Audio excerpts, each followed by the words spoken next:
तो जो अप्लाई कर रहे हैं वो फ्रस्ट्रेट ना हो, क्योंकि तुमने खुद 6 महीनों में 90 मेल्स सेंड किए, हाँ, उसमें से 10-11 इंटरव्यू दिए। करेक्ट। हाँ, उसमें से फिर 3 में कॉल आया। हाँ, तो देख सकते हो कन्वर्जन रेशियो कितना कम बहुत है। बहुत बहुत लेस। बचपन में सोचा था कि बड़ा कुछ करूंगा, पापा के मिडिल क्लास सोच से लड़ूंगा, दुनिया वालों ने मुझे इतना डराया, हुए देखो आज 4 साल कॉलेज में सड़ूंगा। तो अक्टूबर 2020 तुमने पीएचडी सबमिट कर दिया था, थीसिस वगैरह, और फिर उसके बाद फिर कैसे लगा कि तुमको पोस्ट डॉक करने के लिए जाना है? एक्चुअली हाँ, मैंने थीसिस मतलब कोविड के लिए एक्सटेंशन मिला था 3 महीना। ओके। तो जुलाई में सबमिट करना था, तो अक्टूबर हो गया था। हाँ, हाँ। तो उसके अंदर हमने थीसिस लिखा, कंप्लीट हुआ। मतलब एक्चुअली इंस्टीट्यूट ने बहुत हेल्प किया, उन लोगों ने खोल दिया हमारे लिए। तो आगे कुछ एक्सपेरिमेंट बचा हुआ था, तो वो हमने तुरंत कंप्लीट किया और जमा किया। अक्टूबर 30 को मैंने थीसिस सबमिशन किया था। ओके। तो थीसिस सबमिट करने के बाद तुम्हें डिसाइड करना है कि तुम कहाँ जाना चाहते हो। अब इसके बाद तुम्हारे पास 2 रास्ते हैं। 2 रास्ते हैं, एक तुम जॉब ले सकते हो कहीं पे, आइदर तुम गवर्नमेंट या प्राइवेट जो भी हो, और नहीं तो तुम्हें फर्दर जाना है पोस्ट डॉक के लिए, एकेडमिक्स में ही रहना है। एकेडमिक्स में रहना तो है। मेरा ये बहुत अच्छा एक वीडियो था डॉक्टर निवेदिता बासु के साथ में। हाँ, तो whether you have to choose academics और you have to go to industry. हाँ। तो ये वीडियो अगर लोग देखना चाहते हैं तो देख सकते हैं, यहाँ पर बहुत इंपॉर्टेंट होगा। तो तुमने फिर कैसे चूज़ किया कि पोस्ट डॉक के लिए जाना है? तो actually it is really confusing. So मेरे लिए तो मैंने पहले सोचा था मैं ठीक है, मैं जा सकता हूँ जॉब में। तो मैंने आईआईसी प्लेसमेंट सेल में अपना नाम रजिस्टर करना होता है as a student, final year student तुम कर सकते हो आईआईसी प्लेसमेंट सेल में। और तो उसमें मैंने मेल किया, तो वो लोग एप्लीकेशन स्टार्ट हुआ, वहाँ आते रहते हैं कंपनीज आईआईसी प्लेसमेंट में। ये चीज़ मुझे पहली बार मुझे पता चल रहा है, अच्छा से बताओ। अच्छा, तो क्या होता है कि जैसे तुम फाइनल ईयर पीएचडी स्टूडेंट हो या एमटेक स्टूडेंट हो, तो तुम आईआईसी प्लेसमेंट एक ग्रुप होता है जहाँ पे तुम्हें मतलब जॉब के लिए अप्लाई कर सकते हो। तो बहुत सारे कंपनीज आता है। और मतलब हमारे क्रिकेट ग्रुप में आकाश थे, उनको माइक्रोसॉफ्ट मिला था प्लेसमेंट से। वो तो प्लेसमेंट के थ्रू हो गया। प्लेसमेंट के थ्रू हो गया। क्या पीएचडी वालों को भी प्लेसमेंट होता है? हाँ, पीएचडी वालों के लिए एक्चुअली मैं ये कहना चाहता हूँ, हाँ पीएचडी वालों के लिए भी होता है, लेकिन mostly they are oriented focus to the MTech people. But PhD वालों के लिए भी होता है। बहुत सारे लोग सेंस से मिला है पीएचडी स्टूडेंट को, वेस्टर्न डिजिटल ये सब में, तो उनके लिए भी होता है। मेरा तो तुम्हारा क्या प्रोसीजर रहेगा? नॉर्मल प्रोसीजर रहेगा तुम्हारा? वही हाँ, नॉर्मल प्रोसीजर। जस्ट इंटरव्यू देना है तुमको, कभी कभी रिटन टेस्ट भी होता है और इंटरव्यूज देना होता है, फिर तुम्हें डिफरेंट तुम्हारा अपना नाम वहाँ पर ऐड कराना पड़ेगा प्लेसमेंट सेल में? हाँ, प्लेसमेंट सेल में तुम्हें तुम्हारा मेल आईडी से रिक्वेस्ट करना करेगा कि मैं इंटरेस्टेड हूँ जॉब के लिए। तो उन लोगों के पास जाएगा, फिर वो लोग तुम्हें उस ग्रुप में ऐड करेगा। एक प्लेसमेंट का ग्रुप होता है हमारे टीम्स में, और उस ग्रुप में तुमको ऐड करेगा। तुमको मेल मिलता रहेगा कि कौन सा कंपनीज आ रहा है, किसका शेड्यूल क्या है, वो सब अपडेटेड होता रहेगा। तो वहाँ पे मैंने इंटरव्यूज़ दिया। माइक्रॉन में दिया था मैंने, वेस्टर्न डिजिटल में नहीं, वेस्टर्न डिजिटल में मेरा शॉर्टलिस्ट नहीं हुआ था। माइक्रॉन में दिया था, टीएसएमसी में मैंने दिया था, जो कि सिंगापुर बेस्ड कंपनी, बाहर से भी आता है। ऐसा नहीं है कि सिर्फ इंडिया का है। टीएसएमसी आया था, जो कि तो तुम्हारा जैसा रिसर्च प्रोफाइल है और कंपनी का क्या डिमांड है, उसके हिसाब से इन लोग रिफर करते हैं। एग्जैक्टली हाँ, मान लो कि तुम मैकेनिकल बैकग्राउंड से हो, तो तुम मैकेनिकल का जो आता है, like let's say Mercedes Benz या ऑडी, वो सब भी आते हैं। तो मैकेनिकल बैकग्राउंड से उठाते हैं। मेरा जैसा फिजिक्स डिवाइस रिलेटेड काम, इलेक्ट्रॉनिक्स बेस्ड, तो वेस्टर्न डिजिटल होता है, माइक्रॉन होता है, फिर टीएसएमसी होता है। तो ये जो चिप मैन्युफैक्चरिंग कंपनीज होता है, तो हम लोगों को प्रेफर करते हैं ये सब में, जो लोग डिवाइस फिजिक्स में काम करते हैं। तो मैंने सोचा कि हाँ, मतलब वहाँ पे भी जा सकते हैं। मैंने सोचा उस प्लाट भी थोड़ा सा एक्सप्लोर कर लेते हैं। तो हाँ, मैंने वहाँ पे भी इंटरव्यू दिया। अच्छा गया था। बहुत सारे इंटरव्यूज़ में, मतलब शायद माइक्रॉन में मैंने सेकेंड लेवल पे गया था, लेकिन फाइनली नहीं सिलेक्ट हुआ, क्योंकि कंपटीशन है। आईआईसी का स्टूडेंट है, सारे के सारे आईआईसी का स्टूडेंट है। तो कंपटीशन तो होगा ही। तो हाँ, तो वहाँ पे नहीं हुआ था। लेकिन मतलब एक्सपीरियंस जो होता है ना, वो बहुत इंपॉर्टेंट होता है, मुझे लगा। तो वो मेरा फर्स्ट इंटरव्यू था माइक्रॉन का। तो वहाँ से मैंने कंपनीज पीपल कैसे तुमको चाहता है, कैसे तुम उसका उन लोगों का जैसे होता है डेडलाइन बहुत मैटर करता है। उन लोगों के लिए तुम्हारा एक प्रोजेक्ट जो होता है, प्रोजेक्ट में कैसे तुम काम कर सकते हो, कैसे तुम्हारा एटीट्यूड रहेगा उस प्रोजेक्ट की तरफ, वो बहुत इंपॉर्टेंट होता है। और मुझे लगता है कि एज ए पीएचडी स्टूडेंट मैं लैग करता हूँ। लैग करता हूँ, क्योंकि हम लोग एकेडमी में हैं। हमें लगता है कि हमें एक प्रोजेक्ट दिया गया है, हम उसको पढ़ते हैं अच्छे से, फिर उसको देखते हैं, उसका एक्सप्लोर करते हैं। तो उतना टाइम वहाँ नहीं होता है। तो बहुत इंपॉर्टेंट होता है कि अगर तुम जॉब के लिए जाना चाहते हो, तो तुम्हें थोड़ा सा फास्ट होना पड़ेगा एक्चुअली। ये you have to really smart basically. जो हम एकेडमी वाले जैसे मान लो हम साइंस बैकग्राउंड से हैं, इंजीनियरिंग भी है नहीं, तो वो लोग वो ढूंढते हैं कि तुम्हारे अंदर वो हो। तो मैं यहाँ पर एक चीज़ ऐड करना चाहूँगा, जैसे कि मतलब यहाँ पर हम लोगों को ऐसा कोई डेडलाइन नहीं रहता है। हाँ। कि मतलब बहुत फ्लेक्सिबल रहता है। जैसे कि अगर मेरे प्रोफेसर ने मुझे बोला कि ये काम करना है, एग्जैक्टली, तो मेरे प्रोफेसर अगर पर्सनली बोलूँ तो वो बोलते हैं कि तुम बताओ कितने दिन में कर लोगे, वो कभी डेडलाइन नहीं देते। तो मैं बोलूँगा सर एक वीक में कर लूँगा। एक वीक में करने के बाद भी अगर मुझे लगता है कि नहीं हुआ है तो फिर मैं बोलता हूँ कि सर 2 दिन और लगेगा। तो वो फ्लेक्सिबिलिटी है। लेकिन अगर मुझे लगता है कि अगर आप एकेडमिक से अगर इंडस्ट्री में जा रहे हो तो आपको ये बहुत ही इम्पॉर्टेंट चीज़ें ध्यान में रखना होगा कि डेडलाइन आ सकती है यहाँ पर, तो आपका वर्क एथिक्स बदलना पड़ेगा थोड़ा सा, मतलब मॉडिफाई करना पड़ेगा कि यहाँ पे वो नहीं होगा। मतलब वो लोग ऐसा क्या होता है कि तुम अकेला उसमें नहीं हो, तुम्हारे साथ बहुत सारे foreign companies, mostly foreign companies ही है उसमें। ओके सो जैसे ग्लोबल फाउंड्रीज हो गया एक, एंड देन इंटेल हो गया।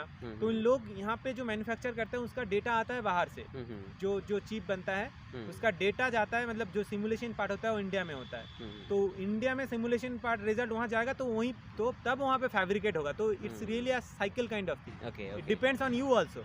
सो अगर तुम उस टाइम पे डिलीवरी करोगे तो डिलीवर नहीं कर पाओगे तो वो उसके लिए लॉस है। तो वो इम्पोर्टेंट होता है, जो पीएचडी में नहीं होता है कि एक दिन बाद 2 दिन बाद दे सकते हैं, तो वो नहीं होता है। वो इम्पोर्टेंट है, वो लेसन मुझे वहाँ पे थोड़ा सा पता चला।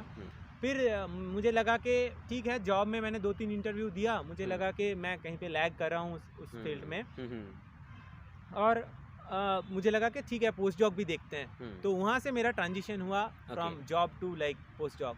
तो मैंने फिर सोचने लगा कि अच्छा पोस्ट डॉक मिल जाए तो ठीक है, मतलब पोस्ट डॉक भी हम एकेडमी में भी कर सकते हैं। तो जॉब का ऑप्शन भी होता है, जॉब का, लेकिन ऐसा नहीं है कि जॉब में कोई बुलाएगा नहीं, बुलाता है, कंपनीज बुलाता है, तुमको देखता है। तो आइडियली हाँ, इसका तुम्हारा जो ऑफ़र मेरे को जॉब का मिला लास्ट में, एकदम लास्ट में मिला, तब तक मेरा पोस्ट डॉक मिल गया था।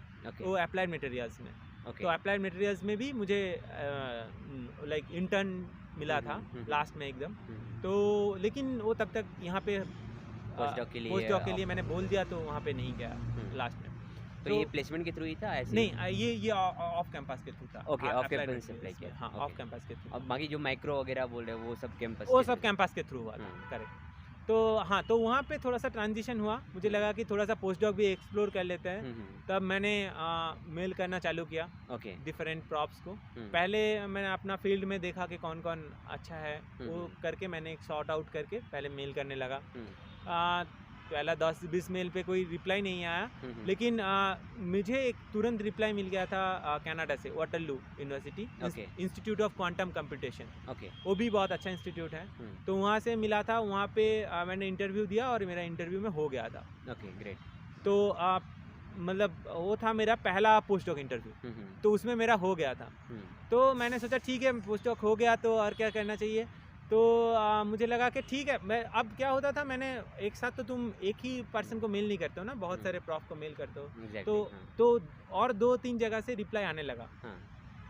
तो मैंने सोचा ठीक है, ये तो है, तो इंटरव्यू देते हैं, इंटरव्यू का एक्सपीरियंस भी होगा। तो मैंने ऐसे करके मतलब बहुत सारे इंटरव्यूज़ दिए हैं पोस्ट डॉक के लिए। वो एक लंबा मतलब एक्सपीरियंस है मेरे लिए। सबसे ज़्यादा शायद पीएचडी में इतना इंटरव्यू नहीं दिया है मैंने पोस्ट डॉक में जितना इंटरव्यू दिए हैं। तो हाँ, तो फिर बहुत सारे जगह से, मतलब मैं ये कहना चाहता हूँ कि डिफरेंट एस्पेक्ट होता है, मतलब पोस्ट डॉक इंटरव्यूज़ के। कई जगह ऐसा होता है कि उनको चाहिए होता है इसी फील्ड में, एग्जैक्टली इसी पोजीशन में एक आदमी चाहिए, तो वो ले लेता है। लेकिन कुछ जगह में ऐसा नहीं होता है। कुछ जगह में ऐसा देखते हैं कि तुम कितना डाइवर्ज हो, कितने सारे फील्ड में तुम काम कर सकते हो। तो मेरा सेकेंड शायद इंटरव्यू था बेल्जियम में, आईमेक में मैंने इंटरव्यू दिया था और वहाँ पे नहीं हुआ। फिर DTU में दिया था, डेनमार्क टेक्निकल यूनिवर्सिटी, वो बहुत अच्छा इंस्टीट्यूट था और प्रॉफ भी बहुत अच्छे थे। तो वहाँ पे लेकिन बहुत दूर तक गया था। वहाँ पे मैंने 3 राउंड तक गया था। तो थर्ड राउंड में मेरा नहीं हुआ। लेकिन मैं जो कहना चाहता हूँ इसमें, इस इंटरव्यू से जो लर्निंग था मेरा, वो था कि एक पोस्ट के लिए 90 PhD कैंडिडेट्स था वर्ल्ड वाइड। 90 ओके। उसने मेल पे पूरा क्लियरली लिखा था क्यों मेरा रिजेक्शन हुआ था। तो उन्होंने बताया कि 90 कैंडिडेट्स था उसमें, out of them they have selected 18 for the first round. 18 में 5 लोगों को सेकेंड राउंड में था और 5 लोगों में 3 लोगों को थर्ड राउंड में लिया, उसमें से एक को सिलेक्ट किया। सो उसने सॉरी, इतना बड़ा सॉरी का मेल किया था प्रॉफ ने, लेकिन कंपटीशन बहुत टफ था। तो होता है क्या, बहुत सारे लोग ऐसे भी होते हैं कि डिफरेंट फेलोशिप में अप्लाई करते हैं। जैसे मान लो हमबोल्ड है, मेरी कुरी है, और यूएस के लिए तुम्हारा नेहरू कलाम है, नेहरू फुल ब्राइट नेहरू है और फुल ब्राइट कलाम है। तो दोनों अच्छा क्लाइमेट साइंस के लिए है, जो कि हमारे क्रिकेट क्लब से शायद शाकिर को मिला है, वो फुल ब्राइट कलाम मिला है क्लाइमेट फेलोशिप, बहुत अच्छा फेलोशिप। तो ये क्या इंडिया का फेलोशिप रहता है? India US combination fellowship. तो इंडिया का लाइक कलाम और उन्हों का फुल ब्राइट दोनों मतलब फंड से वो आता है। तो जॉइंट फेलोशिप। ऐसे फुल ब्राइट नेहरू भी है जो साइंस के लिए है। तो वो सब फेलोशिप होता है। तो लेकिन वो लंबा प्रोसीड्यूर होता है कि तुम्हें 1 साल प्रोजेक्ट, पहले तो गाइड ढूंढना पड़ेगा, फिर प्रोजेक्ट प्रपोजल लिखना पड़ेगा, फिर वहाँ से वो प्रोसेस होगा, फिर वो थोड़ा सा 1 साल टाइम कंज्यूमिंग होता है। इमीडिएटली तुम्हें पोजीशन नहीं मिलेगा। तो करो, जैसे मेरी कुरी भी सेम है, एंड देन हमबोल्ड भी है वहाँ पे जर्मनी के लिए। तो वो सारे हैं, वो एक प्रोसीड्यूर होता है। लेकिन मैंने सोचा कि पोस्ट डॉक में जाते तो इमीडिएटली जाते हैं, उसके लिए कोई फेलोशिप के लिए 1 साल यहाँ नहीं रहना है मुझे, ऐसा मेरा सोच था। तो मैंने इसीलिए प्रॉफ को पर्सनली मेल कर रहा था। तो हाँ, तो लास्ट में मैंने पार्ड्यू में मेल किया था। तो पार्ड्यू में प्रॉफ ने बोला कि मतलब इंटरेस्टेड है, मेरा सीवी देख के, मेरा काम देख के इंटरेस्टेड था वो। तब उन्होंने बताया कि we can go for a interview. तो फर्स्ट राउंड इंटरव्यू हुआ मेरा। फर्स्ट राउंड इंटरव्यू करीब शायद 1 घंटे 20 मिनट का था। फर्स्ट राउंड इंटरव्यू, लेकिन वो उतना अच्छा नहीं गया था फर्स्ट राउंड इंटरव्यू। तो उन लोगों ने बहुत ही डिटेल्स में पूछते हैं कि तुमने पीएचडी स्पैन में क्या किया है एग्जैक्टली। कभी कभी ऐसा होता है कि मतलब इस महीने में तुमने कितने महीने में ये बनाया, कितना वीक में ये तुम्हारा मतलब ये पार्ट हुआ। तो इतना भी प्रिसिशन में वो लोग तुम्हारे साथ डिस्कस करेंगे। फिर उन लोगों को मतलब मेरा काम एक तो हाँ, एक गलती ये था कि मैंने मेरा प्रेजेंटेशन बहुत बड़ा बना दिया था। तो कभी कभी ऐसा होता है कि कुछ जगह होता है कि बोलते हैं 20 मिनट में तुम्हें पूरा अपना पीएचडी वर्क प्रेजेंट करना है, बहुत ही डिफ़िकल्ट है वो। तो मैंने क्या किया था कि ये शायद 1 आवर का था, लेकिन चला था 1 आवर 20 मिनट, लेकिन लिखा था 1 आवर। मैंने सोचा कि 1 our is like enough, right. तो मैंने उसमें बहुत लंबा कर दिया था, लेकिन वो इंटरव्यू इतना डिटेल्स में चला कि मैंने स्लाइड आगे ही नहीं बढ़ा पाया, तो काम में ही जा नहीं पाया। तो एक्सपेरिमेंटल डिटेल्स में ही सारा टाइम ज़्यादा चला गया, और जो पहला काम था उसका थोड़ा थोड़ा बताया। तो मुझे लगा कि उतना अच्छा नहीं गया है, तो नहीं होगा। तो उसके बाद 20-25 दिन बाद फिर से मेल आया कि मतलब सेकेंड राउंड वो लोग लेना चाहता है, और वो भी डिटेल में डिस्कस करना चाहता है। तो सेकेंड राउंड में फिर मेरा काम, मैंने सोचा कि थोड़ा सा छोटा करके एक प्रिसाइज बनाते हैं प्रेजेंटेशन को। वो बहुत इंपॉर्टेंट होता है। इवन इफ लाइक यहाँ पे भी 2 टाइप का एप्लीकेशन कर सकते हो। जब तुम फेलोशिप के लिए नहीं जा रहे हो ना, तो वहाँ भी 2 टाइप का इंपॉर्टेंट होता है। बहुत देर से पता चला मुझे। तो वहाँ भी 2 टाइप का मतलब एप्लीकेशन होता है। एक ओपन पोजीशंस होता है, जो होता है यूनिवर्सिटीज़ के थ्रू, उसका फंडिंग तुम्हारा प्रॉफ नहीं देगा। उसका फंडिंग यूनिवर्सिटी देगा, उसके थ्रू तुम्हें लेगा। और दूसरा होता है डायरेक्ट प्रॉफ के प्रोजेक्ट से फंडिंग मिलता है। तो पार्ड्यू वाला मेरा डायरेक्ट प्रॉफ था, और दूसरा और एक मैंने अप्लाई किया था ओपन पोजीशंस पे। और ओपन पोजीशन पे रिजेक्शन का ज़्यादा चांसेस होता है, क्योंकि उसमें कंपटीशन ज़्यादा होता है, बहुत सारे लोग आते हैं, तो उसमें ज़्यादा होता है। मुझे इतना लगा है, मैंने बहुत सारे ओपन पोजीशन पे भी अप्लाई किया है। तो ऑलमोस्ट मैंने अप्लाई किया है 80 से 90 पोस्ट डॉक एप्लीकेंट्स किया, उसमें से कल जॉब और वो मिला के 11 इंटरव्यूज़ दिए हैं। और उसमें से मतलब ज़्यादा तो ना ही आते हैं, कुछ रिप्लाई भी नहीं आता है, और ओपन पोजीशन पे डायरेक्ट रिजेक्ट कर देते हैं। और तुमको मेल कितने लोगों को किया था तुमने? हाँ, पर्सनल मेल मैंने किया था अराउंड 50, और 40 मैंने किया था मतलब ओपन पोजीशन के लिए। मीन्स 50 + 40 90? हाँ, 90 टोटल एप्लीकेशन मैंने पोस्ट डॉक के लिए 90 अराउंड 90 एप्लीकेशन किया था। That's a huge amount.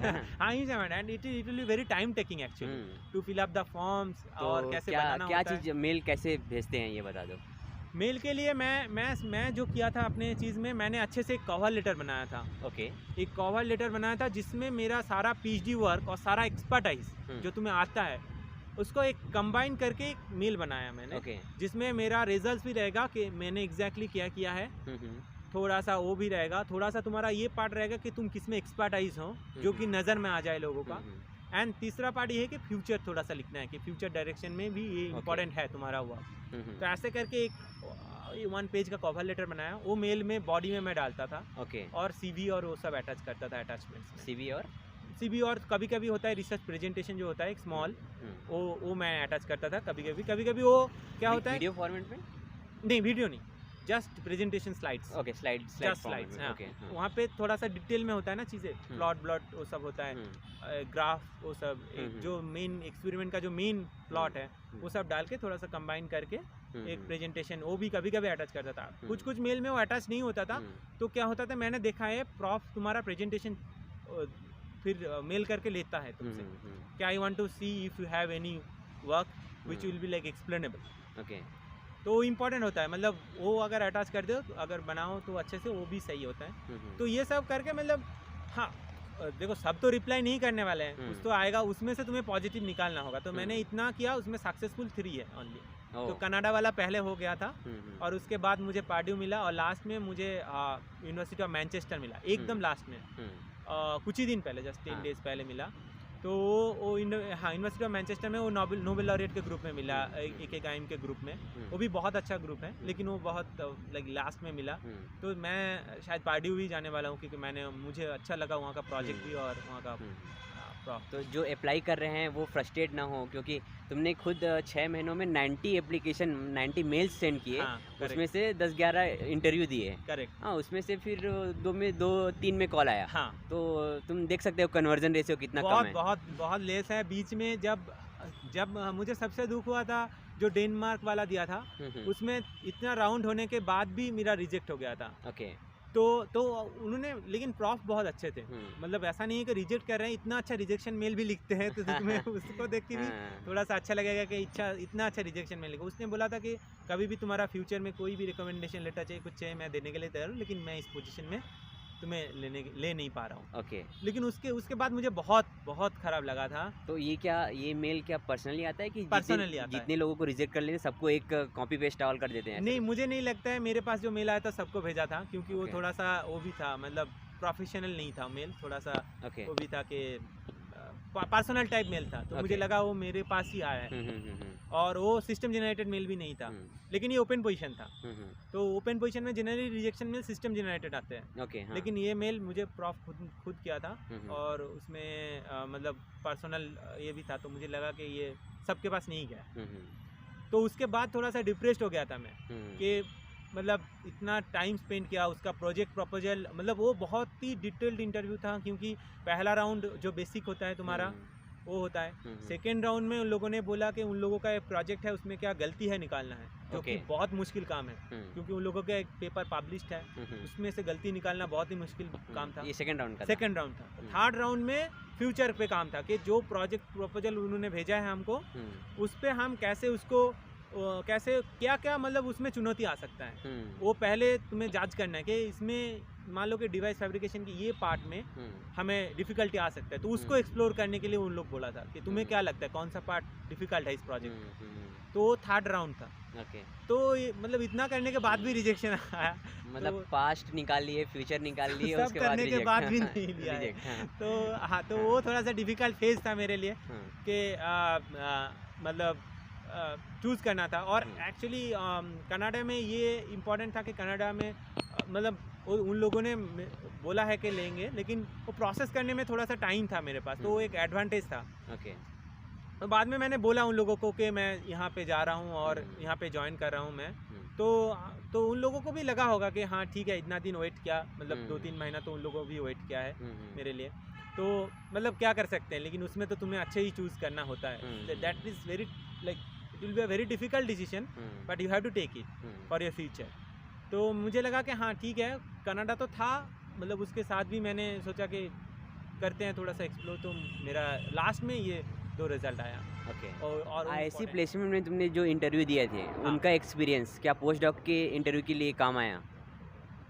थोड़ा सा तो काम आया in terms of presentation, like how will represent yourself. तो वो पार्ट में मतलब तुम जब इंटरव्यू देते हो ना तो कॉन्फिडेंस लेवल ग्रो होता है, तुम्हें लगने लगता है कि हाँ मैं बोल पाऊंगा सबके सामने। कुछ लोगों का ऐसा प्रॉब्लम होता है, खुद को एक्सप्रेस नहीं कर पाते हैं ना, तो वो चीज़ चला जाता है। जितना इंटरव्यू दोगे उतना तुम एक्सप्रेसिव हो जाओगे, क्योंकि तुम 5 साल के एक लंबे प्रोसीजर के बाद आ रहे हो। तुमने मे भी कोई भी इंटरव्यू फेस नहीं किया होगा इस 5 सालों में। हाँ, तो एक दूसरा जोन चले जाते हैं लोग।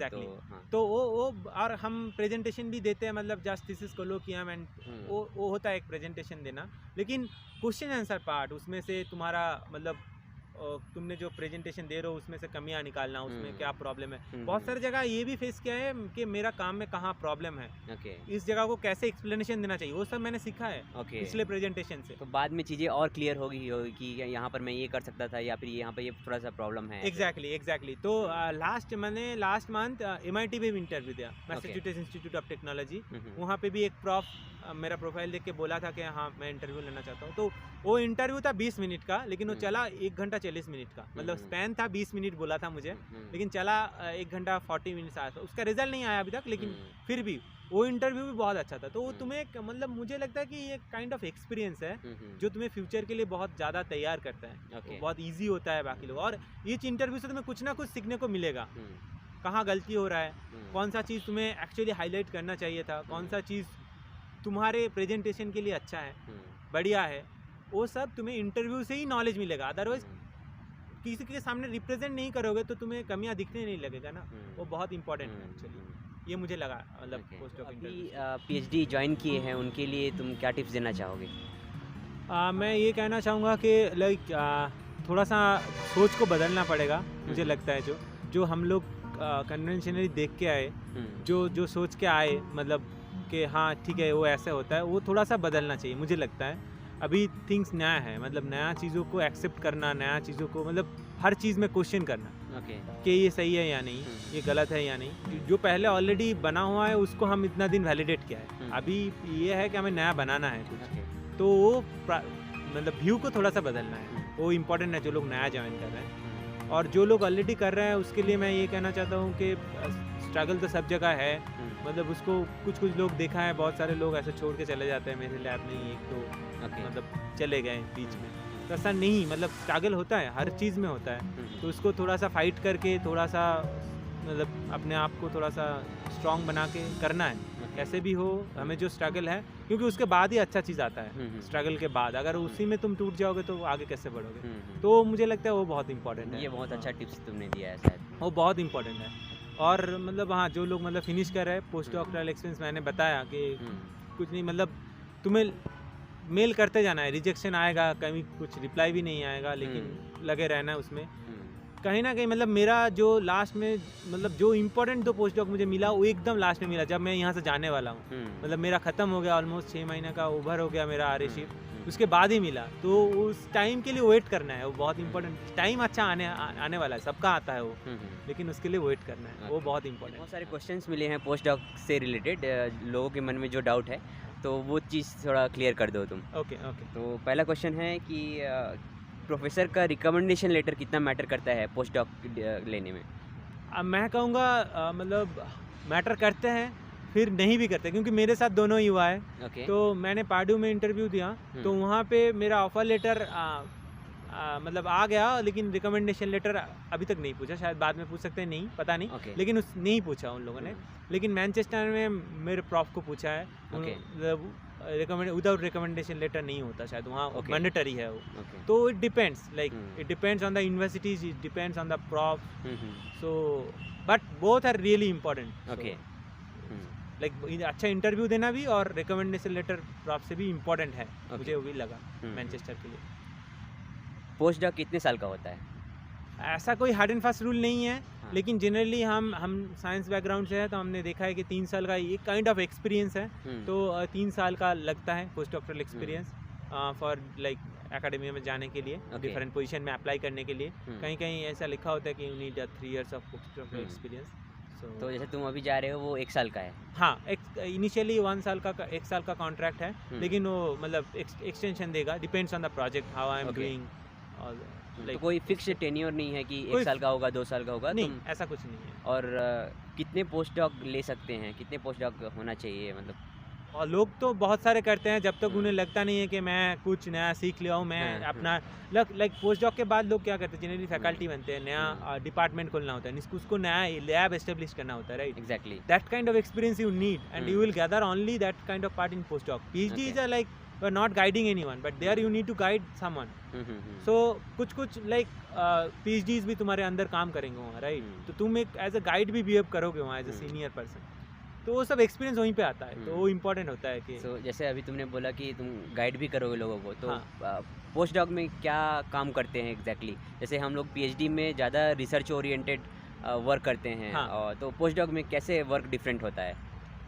दोनों में ही रिसर्च इंपॉर्टेंट है, क्योंकि वहाँ भी तुम्हें काम करना होता है, रिसर्च ओरिएंटेड काम ही है, बट वहाँ पे तुम्हें लाइक मैच्योरिटी इंपॉर्टेंट है। वहाँ पे एज ए मैच्योर्ड पर्सन तुम बिहेव करोगे, एज ए सीनियर पर्सन। तुम्हारे पास ऑलरेडी कुछ रिसर्च एक्सपीरियंस है, तुम ऑलरेडी कुछ गैदर करके गए हो, और उसको वहाँ पे जाके डिलीवर करना है, और हो सके तो वहाँ से कुछ नया सीखना है। तो बहुत सारे लोग क्या होता है, अपना फील्ड से थोड़ा सा डाइवर्स हो जाता है, लाइक सेम फील्ड पे नहीं करके थोड़ा सा अपना ब्रॉडनिंग करता है फील्ड को। वो भी एक इंपॉर्टेंट एक्सपीरियंस है पोस्ट डॉक के लिए। वे मेरे फील्ड में भी सेम है, मैं अपना फील्ड पे नहीं जा रहा हूँ एग्जैक्टली, मैं थोड़ा सा अपना फील्ड को ब्रॉडन किया, तो मैं दूसरा टॉपिक का काम कर रहा हूँ, तो वो भी एक एक्सपीरियंस वहाँ से गैदर करूँगा जो कि फ्यूचर में काम आने वाला है। टोफेल जीआरई जैसे इंग्लिश बेसिक एग्ज़ाम होते हैं, तो क्या ये इन सब की रिक्वायरमेंट होती है? नहीं, ऐसा तो कोई नहीं पूछा। ओके ऐसा मतलब टोफेल जीआरई नहीं लगा, वो एटलीस्ट पोस्ट डॉक एक्सपीरियंस के लिए नहीं, मतलब मोस्टली ये पीएचडीज के लिए लगती है। पीएचडीज के लिए लगता है या मास्टर्स के लिए लगते हैं। हाँ। फॉरेन यूनिवर्सिटी में पोस्ट डॉक करना इंडिया के यूनिवर्सिटी से कितना बेटर हो सकता है? मतलब मैं कहूँगा दोनों ही अच्छे हैं। ऐसा नहीं है कि कोई भी इंस्टीट्यूट ख़राब है, कोई भी छोटा है बड़ा है, ऐसा नहीं होता है। लेकिन जो एक एक्सपीरियंस गैदरिंग होता है वो डिफरेंट होता है, क्योंकि तुमने एक इंडियन एनवायरनमेंट में, इंडियन कल्चर में तुमने एक पीएचडी कर लिया है, तो नया कुछ गैदर करना, नया कुछ एक्सपीरियंस करने के लिए मेरा सजेशन ये है कि बाहर थोड़ा सा वहाँ का लैब, वहाँ का कल्चर देखो, वहाँ से अगर तुम कुछ सीख पाओ, वो इम्पोर्टेंट होता है। मैंने यहाँ पे भी बहुत सारे मेरे सीनियर्स को देखा है कि जो आईआईसी में एटलीस्ट पोस्ट डॉक कर रहे हैं, वहाँ से भी फैकल्टी ज्वाइन किया IITs का, तो वो भी होता है। लेकिन मतलब बाहर का जो पीएचडी होता है, पोस्ट डॉक होता है, बाहर का जो पोस्ट डॉक्टर एक्सपीरियंस होता है, वो इम्पोर्टेंट होता है। मुझे लगता है लाइफ में वो एक बार एक्सपीरियंस करना चाहिए सबको। और मैंने सुना है कि मतलब फॉरेन का अगर आईआईसी से भी कम रैंकिंग का यूनिवर्सिटी है, और तुम्हारे पास उसका अगर पोस्ट डॉक है, तो वो ज़्यादा वैल्यूएबल हो जाता है। काइंड ऑफ वो बोलते हैं ना कि वो ब्रांडेड चीज़ ज़्यादा एग्जैक्टली कुछ टैग भी मैटर करता है कि कहाँ से तुम आ रहे हो, तो ईजी होता है तुम्हारे लिए, मतलब लौटना या वो लोग कहीं पे अप्लाई करने के लिए वो टैग मैटर करता है कभी कभी। सो नेक्स्ट क्वेश्चन है कि डज इंस्टीट्यूट रैंकिंग मैटर्स? सो मैं तुमसे पूछना चाहूँगा कि तुम्हारे पास लास्ट में 2 ऑप्शन था, पर्ड्यू जाना और यूनिवर्सिटी ऑफ मैनचेस्टर जाना, तो तुमने यूनिवर्सिटी ऑफ मैनचेस्टर को कैसे रूल्ड आउट किया, जबकि उसका ranking 29th QS world ranking में आता है वो, और पर्ड्यू का 100 रैंक के आसपास, तो कैसे तुमने पर्ड्यू को चूज़ किया? देखो मेरे एक कंफ्यूजिंग था, क्योंकि वहाँ ग्रुप भी अच्छा है, यूनिवर्सिटी रैंकिंग भी बहुत आगे है, लेकिन मुझे लगा कि जो डिस्कशन प्रॉफ के साथ हुआ एंड जो प्रोजेक्ट था वो बहुत इंटरेस्टिंग था। तुम्हारे प्रॉफ के साथ? नहीं, मतलब पार्ड्यू का जो प्रॉफ थे, जिनके अंदर तुम काम करने जा रहे हो। हाँ, तो वो बहुत इंपॉर्टेंट थे मुझे लगा, और डिस्कशन बहुत डिटेल में हुआ था एक्चुअली कि कैसे इसको प्रोजेक्ट को आगे बढ़ाए, कैसे वहाँ पे कुछ सेटअप करना है, वो सब चीज़ें। और इम्पॉर्टेंटली जो प्रोजेक्ट है वो मुझे बहुत अच्छा लगा। तो मुझे लगा कि हाँ, मुझे पार्ड्यू ही जाना चाहिए, इवन इफ दोनों ही मतलब प्रेस्टिजियस है, दोनों ही कॉलेज बहुत अच्छा है, बहुत प्रेस्टिजियस है, बट मुझे ये प्रोजेक्ट बहुत इंटरेस्टिंग लगा, तो उसके लिए मैंने शायद पार्ड्यू को चूज़ किया है। ओके, सो जो लोग देख रहे हैं और सोचते हैं कि यूनिवर्सिटी का रैंकिंग मैटर करता है, कि हमको MIT मिल गया तो हमको MIT में ही जाना है, तो ऐसा मेरे ख्याल से तुम्हारे एक्सपीरियंस से तो मतलब नहीं लगता है कि होना चाहिए। मैं ये कहना चाहता हूँ कि अगर MIT मिला है उसको और कहीं मतलब दूसरा यूनिवर्सिटी मिला है जो कि आसपास ही नहीं है, तब चूज़ करने का जगह नहीं है। लेकिन दो अगर कंपेरेबल है और दोनों अच्छा यूनिवर्सिटी तुम्हें मिला है, तो मुझे लगता है वहाँ पे इंटरेस्ट मैटर करता है, जिस पे तुम काम करना चाहते हो, जिसमें तुम्हारा फ्यूचर है। तो वो इम्पोर्टेंट है rather than ranking, purely ranking. बाकी सब फैक्टर देखो, तो वो इम्पोर्टेंट है मुझे लगता है। ओके, बहुत सारे लोगों के मन में ये डाउट रहता है कि पोस्ट डॉक एक डिग्री है PhD के बाद, तो इसके बारे में क्या कहना चाहोगे? मैं नहीं कहूँगा ये एक डिग्री है, ये काइंड ऑफ एक्सपीरियंस है, वन काइंड ऑफ एक्सपीरियंस, मतलब जो तुमको और भी अच्छा बनाएगा उस फील्ड में, और भी एक लाइक मजबूत करेगा तुम्हारा बेसिक्स वो सब। तो मुझे लगता है ये काइंड ऑफ एक्सपीरियंस है rather than a degree. Degree मतलब पीएचडी एक डिग्री होता है, लेकिन वहाँ पे ऐसा कुछ नहीं है। वहाँ पे मुझे लगता है अगर वो काइंड ऑफ लाइक तुम जो गैदर कर रहे हो वहाँ से, तो उसको एक्सपीरियंस बोला जा सकता है rather than a degree. Okay, क्या सेम यूनिवर्सिटी से पीएचडी और पोस्ट डॉक दोनों करना चाहिए? मुझे लगता है कि नहीं करना चाहिए आइडियली, क्योंकि तुम्हें ऑलरेडी वहाँ पे एक पता है कि कैसा होता है माहौल, कैसा होता है चीज़ें। तो मुझे लगता है थोड़ा सा अलग दुनिया में जाके, अलग जगह पे जाके थोड़ा सा देखना चाहिए कि क्या होता है। तो बेटर तो मूव ऑन, लाइक अलग जगह से अगर तुम्हें मिल रहा है ऑफर तो जाओ, उसको एक्सप्लोर करो, वहाँ से कुछ अगर गेन हो सकता है तो बहुत तो अच्छा। अगर कोई एमआईटी में ही अगर पीएचडी कर रहा है तो उनको क्या करना चाहिए? मैंने ऐसा देखा है, मेरा एक वो था, मतलब मेरे घर के पास एक दादा था, बड़े भाई था, तो उन्होंने एमआईटी से पीएचडी का फिर हार्वर्ड में मूव किया पूछो कि, तो सेम लेवल का है, ऑलमोस्ट सेम लेवल का है दोनों यूनिवर्सिटी, लेकिन उन्होंने मूव किया वहाँ से, तो अलग एक एक्सपीरियंस लेने के लिए मुझे लगता है वो बहुत इंपॉर्टेंट है। और वो काम में आएगा कभी ना कभी, के एक ही एनवायरनमेंट से दूसरा एनवायरनमेंट में जा रहे हो, वहाँ पे भी नया स्टार्टिंग है, तो सब जगह नया होता है ना चीज़ें, तो वो इम्पोर्टेंट है मुझे लगता है। सो राहुल, बहुत बहुत धन्यवाद, तुम कल यहाँ से जाने वाले हो, आज मुझे 2 घंटा टाइम दिए, तो I really appreciate you and very good luck for your future. Thank you projects. Thank you. So हाँ, मतलब वही कि अभी तो मेरा यहाँ ख़त्म हो गया, मैं जाने वाला हूँ, देखते हैं मतलब कहाँ होता है सब चीज़ें, और मिलते हैं। बहुत बढ़िया होगा सब कुछ। ठीक है, थैंक यू। ना मेरा फील्ड अनसर्टन है, माथे पे जिम्मेदारियों का भी तो बर्डन है, मैं पूरी मेहनत कर भी शायद हार जाऊंगा, पर कोशिश भी ना की तो जीते जी मर जाऊं।